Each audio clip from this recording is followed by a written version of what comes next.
But let's go here with the NBA. And I know you've heard a little bit about Adam Silver and his conversation with some members of the media. And he finally, acknowledged, because he was pushing back on people talking about the ratings. Ephraim, they are really horrific. They really are. And I know you go to the Laker games and you watch basketball or whatever.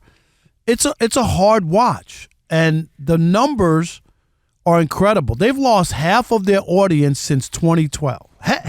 Television audience since 2012. The numbers are that bad. And you just can't say all of cable numbers are bad, because guess what?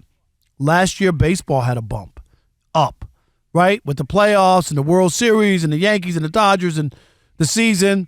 The NFL, we know what the numbers are. So there's only one major league, right, that's struggling. And that's the NBA. I knew that this was headed for a disaster. Speaking directly to 2 years ago, Christmas, the NFL did a Christmas. Right. They took over Christmas now. They took over Christmas. And it was on Saturday, I believe. Because last year, I believe Christmas was on a Sunday. Anyway, the NBA has owned Christmas forever. The great matchups. That was the unofficial start of the season, right? That's literally when people start watching the NBA. I always thought the NBA should start on Christmas Day. But the guys want their summers, so there's that. I knew it was over for them when on that Christmas Day game, none of the stars were really playing. Right? So I believe the Lakers played the Nets. Right, I remember that. I remember that. Yeah. None of the players, the marquee players, were playing. They were hurt. LeBron was hurt. AD was hurt. And so it became, okay, do I want to watch this or do I want to watch an NFL game? NFL will always beat the NBA. This country is bred on football, literally bred on football. College football, no one watches college basketball to March Madness, except for if you're following a team. Go Aztecs. And so the NBA finds itself in a very precarious situation. Although it is a player-dominated league, it's not resonating with fans because there's a lot of flopping, a lot of whining, a lot of load management. There are things that have become unappealing about the NBA, including the number of three-point attempts. So the game has shifted in a way that analytics is not only killing the game on the court, it's killing the game on your living room couch because you don't want to see that. I can go to the 24-hour fitness or Life Fitness or Equinox and watch everybody shoot threes. But when I watch the NBA, I want to see ball movement. I want to see cutting. I want to see basketball. Right. As a basketball coach myself, if a kid comes down the court and shoots three-pointer, we got to have a conversation. Blow the whistle. Come on over here, son. Let's talk. Come on out. Let's come on over here. And so I'm talking about fast break threes at 9, 10 years old. I'm like, hey, ridiculous. Man, you're not even built like that, brother. Right. But that's what the product is. So if the product becomes unwatchable, then what are we doing? We don't have compelling matchups. Right. Well, this is what is interesting is now the commissioner finally talked about it. Rob G has the details, and then this is where we want to take the next part of this conversation. Yeah, so at the NBA Cup in Vegas, the media members got a hold of him in a conference room, and they were talking about a series of things. One of them about possibly moving out of Vegas, so on and so forth. The other one being, the ratings and how people have kind of decided that one of the biggest issues with the NBA right now, as you guys mentioned, is a three-pointer. All it is threes, and whoever makes the most threes that night's going to win. Oof. He said in part that the NBA is, quote, having many discussions about the style of basketball. He didn't want to reduce it to a so-called three-point shooting issue, just something they want to look at more holistically. But then he added later, criticisms of offense becoming, quote, cookie cutter and that teams are copying each other is something he thinks the league needs to look at and take seriously. All right, Ephraim, here's my issue, and this is why I say he's the worst commissioner, is he's a reactionary commissioner, and I'm sorry.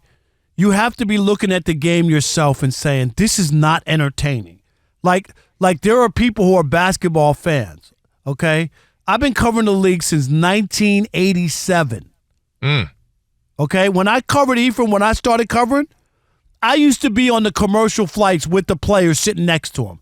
That's how long when the NBA, I was there when the NBA used to get less meal money than the sports writers from the national newspaper. When you had the cigarette, the ashtrays in the Yes, seats, right? right. Remember that on planes? Sure. They used to have a smoking section. Man, I went to Europe. You ready? The last 12 seats, Rob G, the last 12 seats on a flight was smoking, right? The last 12. Oh, my God. I was in remember 13. those days. I'm not, the whole flight to Europe where they're smoking the 12 rows behind me. Think about that. All right, so this is my issue. Is now, after you've heard, like, haven't your people and you watch the product, and you should have been like, no, we need to have some conversations. We need to change our game. Everybody rips Rob Manfred, okay, the MLB commissioner. Ephraim looked at the game, and what did he do? No more shift. We don't want home runs and strikeouts. He made some radical changes, right? You can't throw over 1 million times. You can't bring in 9 pitchers to pitch, right? They all got to warm up and come in and all that. And at least 3 batters. exactly, all of it, yep. right? And you just said the pitch clock revolutionized. Said you chopped 30 minutes off the game. I've gone to Dodger games, Ephraim, and I'm like, it's over. You know what I mean? Like, well, Yeah. I don't even feel like I was there long enough. The game's over. No, you don't want to be.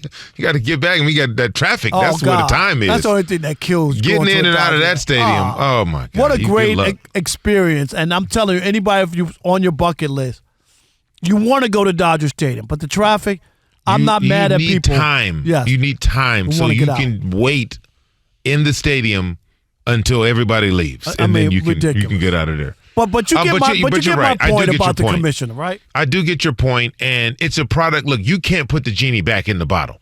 You're not going to make 3-pointers worth 2-pointers now to reverse what analytics has done.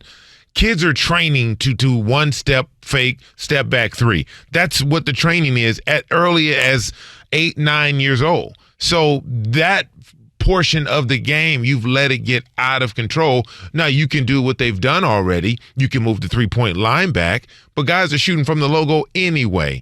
So it's one of those situations where I really and truly don't know how you fix what the NBA product that we get to see every night.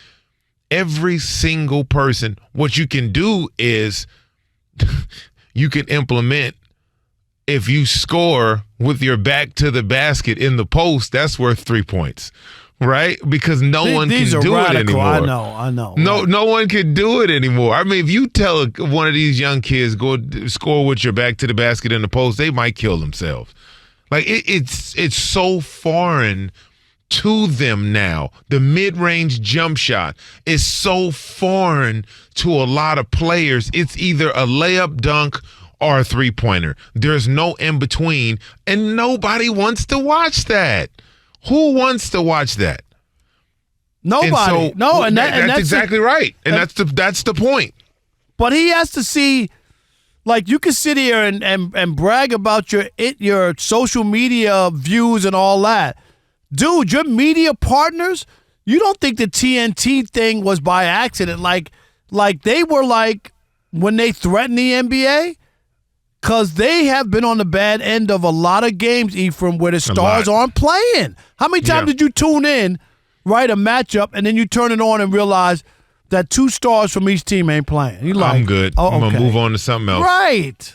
Move on to hacky sack or something. But you're absolutely right. Look, I don't know. I really don't know what the answer is. This new proposed playoff, all-star game format, trash, garbage. Ephraim. I'm like, can you imagine? Even control. Kevin Durant says this It's out is of control. terrible. Are you kidding? I heard Magic on Speak today. What did he say? And they asked him about it. Keyshawn and Paul Pierce, they really asked him about what has happened to the All-Star game. And he said, look, we hated the East. Right. Like, I hated Jordan and Isaiah and Bird. We wanted to beat them. I refused to let them get one up on me.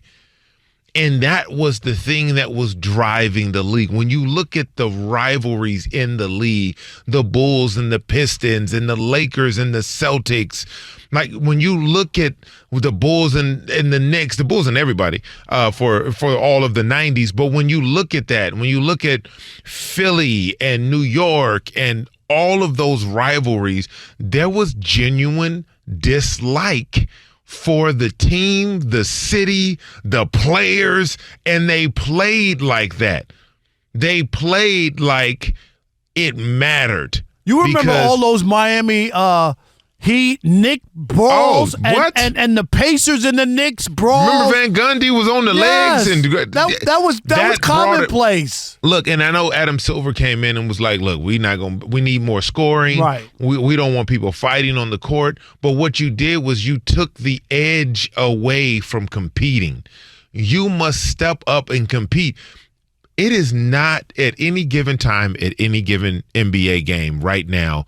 You can watch a game for 5 minutes and there can be 0 defense played and 0 shots outside of a three-pointer taken.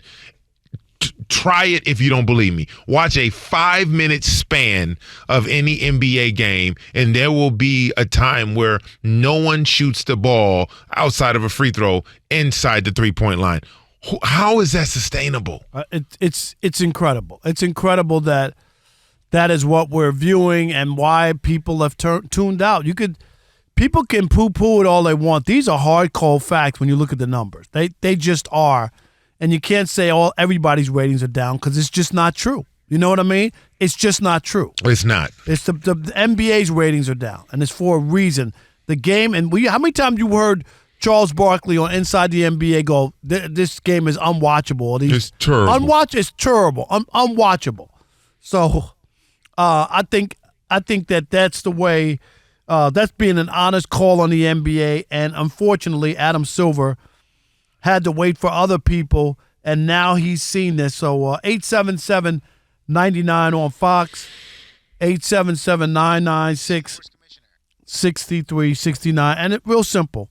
Is he the worst commissioner in sports? I mean, make a case. If you got somebody else, I'll gladly take him, but I believe, Ephraim, for real, he's the worst commissioner, and he's been soft with the players.